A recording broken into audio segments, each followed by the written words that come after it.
આ શનિનું જે આખરે પરિભ્રમણ થઈ રહ્યું છે તેને લઈને સૌથી મોટો સવાલ જ આખરે એ થઈ રહ્યો છે કે જ્યાં સુધી વાત છે આ પ્રકારે જ્યારે આ પ્રકારે શનિની ચાલ આવી રહી છે ત્યારે આ પ્રકારની સમસ્યાઓમાં વધારો થશે કે કેમ પ્રીતિબેન? ઇન જનરલ આખરે આ શનિનું પરિભ્રમણ એ શું કોઈ શુભ સંકેત છે કે પછી સંકટના સંકેત? જયેશભાઈ, ચોક્કસ હું કહીશ કે આ પ્રકારનું જે શનિનું પરિભ્રમણ થઈ રહ્યું છે મીન રાશિમાં તો એ ચોક્કસપણે આ 30 વર્ષે આ યોગ બન્યો છે અને આજથી 30 વર્ષ પહેલાં પણ પાછળના સમયમાં તમે જોઈ લો કે 30 વર્ષ પહેલાં તો શું પરિસ્થિતિ સર્જાઈ હતી. એટલે એમ કહી શકાય કે આ શનિનું જે પરિવર્તન થઈ રહ્યું છે એ તો ચોક્કસપણે ભૌગોલિક છે જ અને થવાનું જ છે. અને આમાં સંકેતો સારા નથી, ભૌગોલિક દ્રષ્ટિએ પણ નથી, વ્યક્તિઓની અને રાશિની દ્રષ્ટિએ પણ નથી, કુદરતી રીતે પણ નથી ને રાજકીય રીતે પણ આ સારા સંકેતો ના ગણાવી શકાય. અચ્છા, ઇન જનરલ આપ ચારેને એક રિવ્યુ પ્રીતિબેન આપની પાસે પણ લઈ લો. આપની દ્રષ્ટિએ કયા એવા રાશિના જાતકો છે કે જેને આખરે આ વખતે આ પરિભ્રમણ શુભ નથી રહેવાનું? ખાસ કરીને સિંહ રાશિના જાતકોને, ધનુ રાશિના જાતકોને અને મીન રાશિ અને મેષ રાશિના જાતકો માટે ખાસ કરીને ધ્યાન રાખવાનું છે.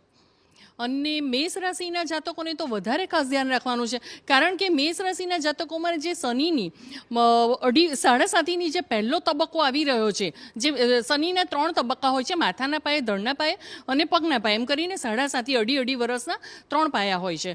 તો મેષ રાશિના જાતકોને ફર્સ્ટ તબક્કો આવી રહ્યો છે માથાના પાયે, એટલે એ લોકોના વિચારો નેગેટિવ થઈ જાય, જોવાનું આ છે તે છે, મેન્ટલી ટેન્શનો ચારે બાજુથી આવે. એટલે વધારે મારા મંતવ્ય પ્રમાણે મેષ રાશિના જાતકોને ખૂબ સાચવવાનું છે અને ખૂબ એ લોકોને પ્રયત્ન કરવાના છે કે આ 7.5માં શાંતિથી એ લોકો સમય પસાર કરે. બિલકુલ. તો આખરે તો હજી ગઈકાલે જ આખરે બેંકોકમાં પણ ભૂકંપના આંચકા આવ્યા. તો વિશ્વ લેવલે આ કેવી અસર કરશે? વિશ્વ લેવલે ખરેખર જે નોર્થ અને વેસ્ટના જે દેશો છે એમાં તકલીફ આવશે, એમાં ભૂકંપ છે, જળ પ્રલય છે, એવી બધી સમસ્યાઓ રહેશે. અને ઇન્ડિયામાં પણ, આપણા ભારતમાં પણ નોર્થ અને વેસ્ટમાં જેમ છે કે હિમાચલ પ્રદેશ છે, એ ઉત્તરના આપણા રાજ્યો છે, એ બધામાં તકલીફ આવવાની શક્યતાઓ વધારે છે. હા, એક સારી વાત એ થઈ છે આપણા ભારતમાં કે સૌથી પહેલાં આપણામાં જે 2025 સ્ટાર્ટ થઈને એમાં કુંભ મેળો, પ્રયાગરાજનું સનાતનનું જે આપણો જે ધાર્મિક પ્રવૃત્તિ થઈ, એનાથી આપણા દેશમાં ભારતીય સંરક્ષણથી આપણે ધાર્મિકતાથી સુરક્ષિત થઈશું. કારણ કે એ વખતે તમે જોશો કે કેટલા બધા સાધુ મહાત્માઓ અને કેટલા બધા લોકો ત્યાં આગળ શ્રદ્ધાથી સ્નાન કરવા માટે ગયા હતા. એટલે એટલા માટે આપણે થોડા બેલેન્સ રહીશું. બીજું એક નાનકડું વસ્તુ છે કે આપણે શુક્લ પક્ષ આવતીકાલના દિવસે ચૈત્રી નવરાત્રિ અને શરૂ થઈ જાય છે અને એ આપણે જે વિક્રમ સંવત 2082ની શરૂઆત થઈ રહી છે અને ત્યાં જ માતાજીના નવલા નવરાત્રિની પણ શરૂઆત થઈ છે. એટલે માતાજી શક્તિ અને એ પણ ભક્તિ અને ભાવથી લઈને આવેલા છે. મારા આગામી પ્રશ્નો એ જ રહેવાના છે કે ચૈત્રી નવરાત્રિ. જી બિલકુલ, આ સવાલ ઘણા બધા લોકોનો હોય છે, કોણ જવાબ આપશે? ખાસ કરીને ઊંઘ નથી આવતી, આ તમામ સવાલોના જવાબ લઈને પ્રીતિબેન આપણી પાસે આવું છું. ઊંઘ ના આવે તો આખરે ઊંઘ આપવાનો પહેલા તો ઉપાય જણાવી દો. ભરતભાઈ, તમને ઊંઘ નથી આવતી ને તો તે તમારા આંતરિક વિચારો હશે, વધુ પડતા વિચારો, અને તમારું વાસ્તુની દ્રષ્ટિએ તમે કોઈ એવા એલિમેન્ટની દિશામાં સૂતા હશો, એનું પણ કારણ હોઈ શકે. અને ફેમિલીમાં, ઘરમાં પણ કંઈક ને કંઈક તમારા પ્રોબ્લેમો હશે, એને લઈને તમને ઊંઘ નથી આવતી. એટલે કોઈ અલગ એલિમેન્ટમાં તમે સૂઈ રહ્યા છો એટલા માટે. અને ખાસ તમારે ઊંઘ નથી આવતી એના માટે એક બહુ સરસ મજાનો એક ઉપાય આપી રહી છું. લાલ કપડામાં 2 ચમચી વલિયારી બાંધી અને તકિયા નીચે મૂકી દો, ચોક્કસ તમને બહુ સરસ ઊંઘ આવશે. તમે મને બીજે દિવસે ખરેખર કહેશો કે ના, પ્રીતિબેનનો આ ઉપાય ખૂબ કારગર નીકળ્યો છે. બિલકુલ. ગીતાબેન, પછી આગલા સવાલ પર જાઉં છું. ચોક્કસ જયેશભાઈ, આપણે શનિદેવની આપણે કૃપા માટે ખાસ કરીને મારા દર્શક મિત્રોને કહું છું, ડરવાની જરૂર નથી.